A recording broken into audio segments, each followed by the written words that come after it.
বৌমা শাশুড়ির এই ঝগড়ার প্রধান কারণ হচ্ছে জেনারেশন গ্যাপ, ঠিক কিনা? শাশুড়ি এক জেনারেশনের আর বৌমা আরেক জেনারেশনের। শাশুড়ি ভাবে একরকম, বৌমা ভাবে আরেক রকম। শাশুড়ি চায় বউর উপর খবরদারি করতে, বউ চায় শাশুড়ির উপর খবরদারি করতে। এই ডমিনেটিং এর কারণে কিলাকিলি আছে না নাই? আহা, এটা ঠিক না। আমার শাশুড়ি মায়েরা যারা আছেন, প্রথমে শাশুড়ি দিয়ে শুরু করি। আমার মাইকের আওয়াজ যে ঘরগুলোতে যায়, আমার শাশুড়ি মাদেরকে বলবো, বউদের উপর অত্যাচার করবেন না।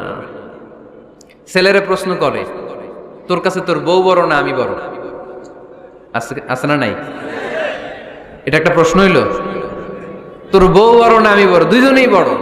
তো এক ছেলে সুন্দর উত্তর দিছে, আমার কাছে ভালো লাগছে উত্তরটা শুনে। এক মা প্রশ্ন করছে, তোর এতদিন আমি লালন পালন করে বড় করলাম, জীবন যৌবন তোর জন্য শেষ করলাম, আজকে বউ পাইয়া বউ তোর আপন হয়ে গেল। এবার ছেলে উত্তর দিছে, মা, আমার মুখ থেকে মা ডাক শোনার জন্য তুমি কি কষ্টটাই না করছো জীবনে। 10 মাস আমারে পেটে ধারণ করলা, খাইতে পারো নাই, বমি করছো, খালি ওষুধ খাইছো, তোমার পেট কেটে আমারে বের করা হয়েছে, 2 বছর আমারে দুধ খাওয়াইছো, পেশাব পায়খানা পরিষ্কার করেছো। বয়স যখন 3-4 তখন তোমার আমি মা ডাকছি, এই মা ডাকটা শোনার জন্য তুমি এত কষ্ট করছো। আর আরেকবারের মাইয়া এই ঘরে আইসাই তোমার মা ডাকা শুরু করছে। যেই মেয়েটা তোমারে মা ডাকে সে আমার আপন হবে না কেন মা? ঠিক কিনা? এই মা ডাক শোনার জন্য তুমি এত কষ্ট করলা, আমার লালন পালন করলা, 10 মাস পেটে ধরলা, পেশাব পায়খানা পরিষ্কার করলা, এরপরে মা ডাক শুনতে পারছো। আর আরেকবারের মেয়ে জানা নাই চিনা নাই এসেই তোমার ডাকা শুরু করছে মা। তো যে আমার মারে মা ডাকে তার স্থান তো আমার কলিজায়, ঠিক কিনা? শাশুড়ি আম্মারা যারা আছেন, প্লিজ বৌমাদেরকে কষ্ট দিয়েন না। অনেক শাশুড়ি আছে পান থেকে চুন খসলে রেগে যায়, পদে পদে স্ত্রীর ভুল ধরে, বউয়ের ভুল ধরে, আছে না নাই? এটা করবেন না। সে তো নতুন, আপনার অনেক এক্সপিরিয়েন্স হতে তার সময় লাগবে, তাকে সময় দিন, তাকে ভালোবাসুন, ঠিক কিনা? না বুঝে সামান্যতে বৌমারে বদদোয়া দেয়, এরকম আছে না নাই? কিন্তু বুঝতে চায় না, বৌমারে যদি বদদোয়া দেয় তাহলে তার নিজ ছেলের পরিবারের ক্ষতি, পেটে ধরা যে ছেলে, ছেলের পরিবারের কিন্তু ক্ষতি, তার আপন নাতি নাতনিদেরই ক্ষতি। আওয়াজ করে বলেন ঠিক কিনা? বৌমাকে বদদোয়া দিয়েন না। বৌমাকে নিজের মেয়ের মতো দেখবেন। সমাধান আমি দিচ্ছি, কেমন দেখতে হবে? নিজের মেয়ের মতো। নিজের মেয়ে সকালে ঘুম থেকে ওঠে 11টা, ওইটা সমস্যা নাই। বৌমা কেন উঠলো না, ওইখানেই ঝামেলা, আছে না নাই? মেহেরবানি করে আপনার বৌমাকে আপনার নিজের মেয়ের মতো দেখেন। নিজের মেয়ের যেমনি আদর করেন তাকেও অমনি আদর করেন। আপনার বৌমারে যদি আপনি কষ্ট দেন, মনে রাখবেন আপনার নিজের মেয়েটাও আরেকবারের বউ হয়ে কয়েকদিন পরে যাবে। আপনি যা যা করবেন আপনার মেয়েকেও তারা ওই রকম কষ্ট দিয়ে বাড়িতে ফিরিয়ে দিবে। চিল্লায় বলেন ঠিক কিনা? খবরদার, টিট ফর ট্যাট, ইট্টি মারলে পাটকেলটি খেতে হয়।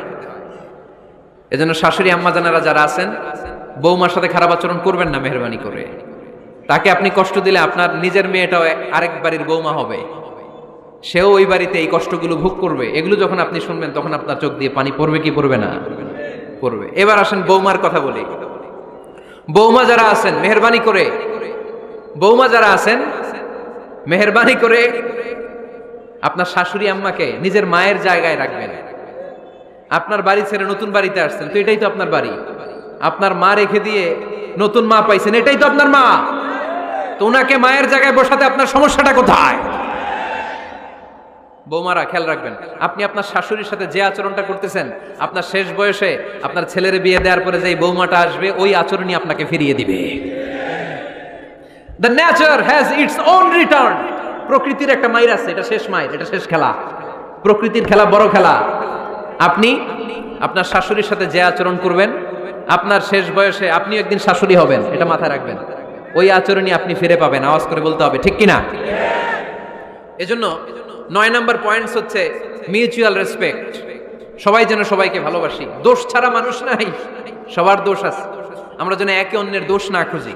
বৌমারা, আপনাদের কেন যদি আমার মাইকের আওয়াজ যায়, অল্প কিছু টেকনিক অবলম্বন করলে আপনি আপনার শাশুড়ির মন জয় করতে পারবেন। শাশুড়িরা আসলে বেশি কিছু চায় না, আগের জামানার মানুষ তো, এদেরকে ওইভাবে হাত করতে হবে।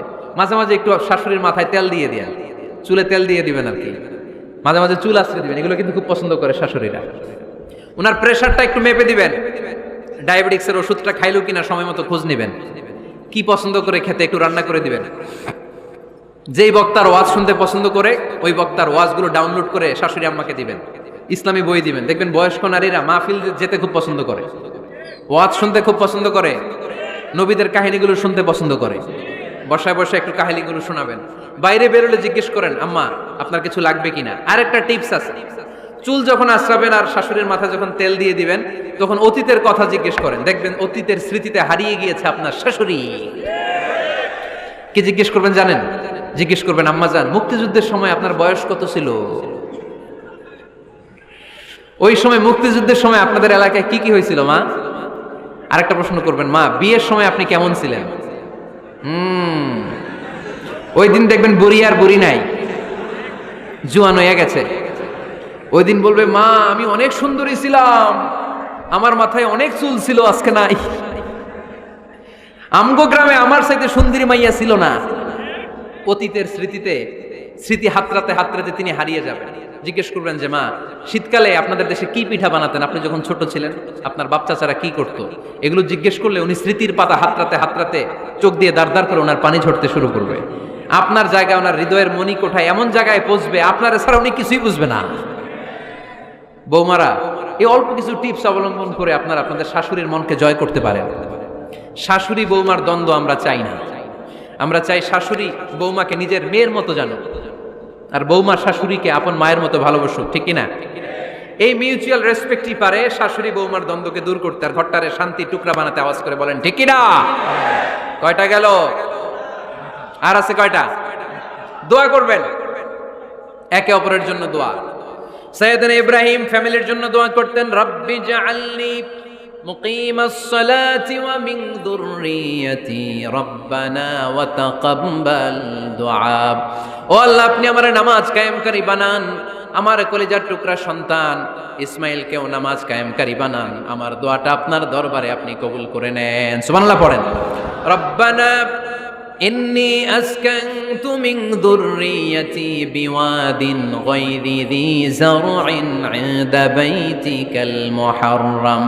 ও আল্লাহ আমার সন্তান সন্ততি আমার ফ্যামিলিকে ধুধু মরুপ্রান্তর এই উপত্যকার মধ্যে তোমার কাবা ঘরের সামনে রেখে গেলাম, তাদেরকে তুমি নামাজ কায়েমকারী বানিয়ে দিও। গোটা বিশ্বের সব মানুষের অন্তর আমার ফ্যামিলির দিকে আল্লাহ তুমি ঝুঁকিয়ে দিও। ওয়ারযুকহুম মিনাস সামারাত, ফলমূল দিয়ে আল্লাহ তুমি তাদেরকে রিজিকের ব্যবস্থা করে দিও। তার মানে সব নবীরা তাদের পরিবারের সদস্যদের জন্য দোয়া করতেন কি করতেন না?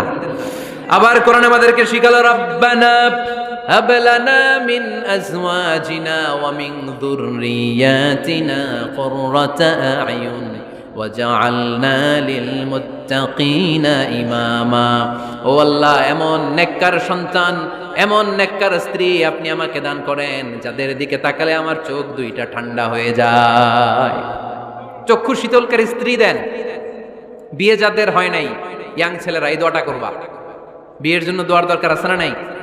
প্রতিদিন এই দোয়া করবা, আল্লাহ এমন স্ত্রী দেন, এমন জীবন সঙ্গিনী আপনি আমাকে দেন, এমন লাইফ পার্টনার দেন যার দিকে তাকালে আমার চোখ জুড়িয়ে যায়। এমন সন্তান আল্লাহ আপনি আমার ফ্যামিলিতে দেন যাদের দিকে তাকালে আমার চোখ দুইটা ঠান্ডা হয়ে যায়। নেককার সন্তান নেককার স্ত্রী আল্লাহর কাছে দোয়া করে চেয়ে নিতে হয়। তাহলে ফ্যামিলি মেম্বার একে অপরের জন্য দোয়ার দরকার আছে না নাই? বাবা দোয়া করবে ছেলের জন্য, ছেলে করবে বাবার জন্য, মা দোয়া করবে মেয়ের জন্য, মেয়ে করবে মায়ের জন্য, ভাই করবে বোনের জন্য, বোন করবে ভাইয়ের জন্য। দোয়ার দরকার আছে না নাই? দোয়া করবেন সবাই সবার জন্য। এই যে কোরআনের বঙ্গানুবাদ পাওয়া যায় না এখন, কথা বলেন। স্মার্টফোন আছে কার কার দেখি? হ্যাঁ, কারা কারা স্মার্ট দেখি? হাজার হাজার স্মার্ট, মাশাআল্লাহ। এই স্মার্টফোনের ভেতরে আল কোরআন নামে বাংলায় কোরআনের একটা অ্যাপস পাওয়া যায়, কথা বলেন। পাওয়া যায় কি যায় না? আজকে থেকে এই অ্যাপসটা ডাউনলোড করে প্রতিদিন এক আয়াত, দুই আয়াত, তিন আয়াত করে পড়া শুরু করে দেন। বাঁচতে হলে পড়তে হবে, বাঁচতে হলে জানতে হবে, ঠিক কিনা? এই স্লোগান আমাদেরকে শিখায়। এই স্লোগান তো আল্লাহ, এই স্লোগান দিয়েই তো আল্লাহ কোরআন শুরু করছে, ইকরা বিসমি রাব্বিকাল্লাযী খালাক। বাঁচতে হলে জানতে হবে, বাঁচতে হলে পড়তে হবে, পড়ার কোনো বিকল্প নাই। আওয়াজ করে বলেন ঠিক কিনা?